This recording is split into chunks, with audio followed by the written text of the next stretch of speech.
আসসালামু আলাইকুম পাগল বন্ধুরা, সবাইকে প্রবাসী বাস লাভারের পক্ষ থেকে স্বাগতম। দেখেন এখানে আমার এক জোড়া লাভবার্ড 5টি ডিম দিয়েছিল, আলহামদুলিল্লাহ 2টা বেবি ফুটছে।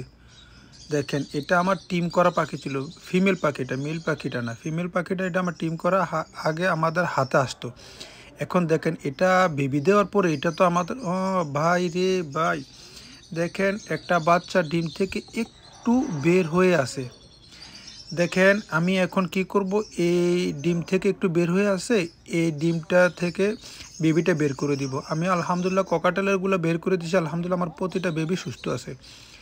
আসলে আমার এখানে এই সমস্যাটা হইতেছে হিউমিডিটির কারণে, কারণ সৌদি আরবে বর্তমানে তাপমাত্রা অনেক বেশি, 45 তাপমাত্রা। এই কারণে হিউমিডিটি একেবারেই কম।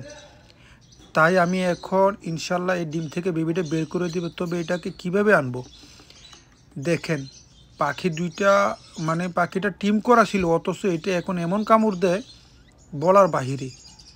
এখন আমি ডিমটা আনতে পারলে এটাকে আমি ছাড়িয়ে দিব, ইনশাল্লাহ দেখবেন আমার বেবিটা বেঁচে যাবে। তবে দেখতে কিন্তু খুবই সুন্দর লাগতেছে। দেখেন আসলে লাভবার্ড অ্যালবিনো দেখতে অসাধারণ।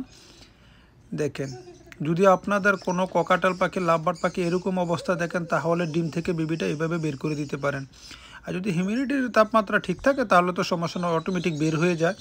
আসলে এটা একটু হইতেছে, যাক আমরা চেষ্টা করতেছি ডিমটা বের করার জন্য, আসলে পারতাছি না। দেখ এখন বের হইতেছে, যাক আলহামদুলিল্লাহ বের হয়েছে। এখন আমরা এই ডিমটা নিয়ে বের করে দিব ইনশাল্লাহ। আপনারা পাশে থাকবেন, আর ভিডিওটা ভালো লাগলে একটা লাইক একটা কমেন্ট করে দেবেন। আর নতুনদের জন্য হলেও ভিডিওটা শেয়ার করে দিবেন, যাদের পাখির ডিম আটকিয়ে যায় তারা তো অনায়াসে খুলতে পারে। দেখেন ডিমটা দেখছেন, বেবিটা আলহামদুলিল্লাহ এখনও জীবিত আছে। তবে এটা ডিমটা শুকিয়ে গেছে, এখন অতিরিক্ত শুকিয়ে গেছে, মানে লেগে আছে। তা আমরা আস্তে আস্তে সাবধানতার সহিত আমরা বেবিটাকে বের করে দিব যখন বেঁচে যায়।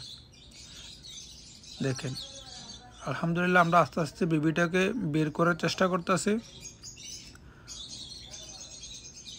বহুত চেষ্টার পরে আমরা পাখিটা থেকে বেবিটা ডিমটা বার করলাম, কারণ এটা মানে ঠোঁট দিত, সবসময় ঠোঁট দেয়। দেখেন ডিম দেওয়ার পরে এটা আমাদের আর ডিম থাকে না, কারণ এটার মর্জি মতো চলে। এর আগ পর্যন্ত আলহামদুলিল্লাহ যখন এটার সাথে মেল দেই তখন আর এটা আমাদের আয়তের বাইরে চলে গেছে। যাই হোক আমরা আস্তে আস্তে চেষ্টা করে ডিমটা খুলে ফেলতেছি।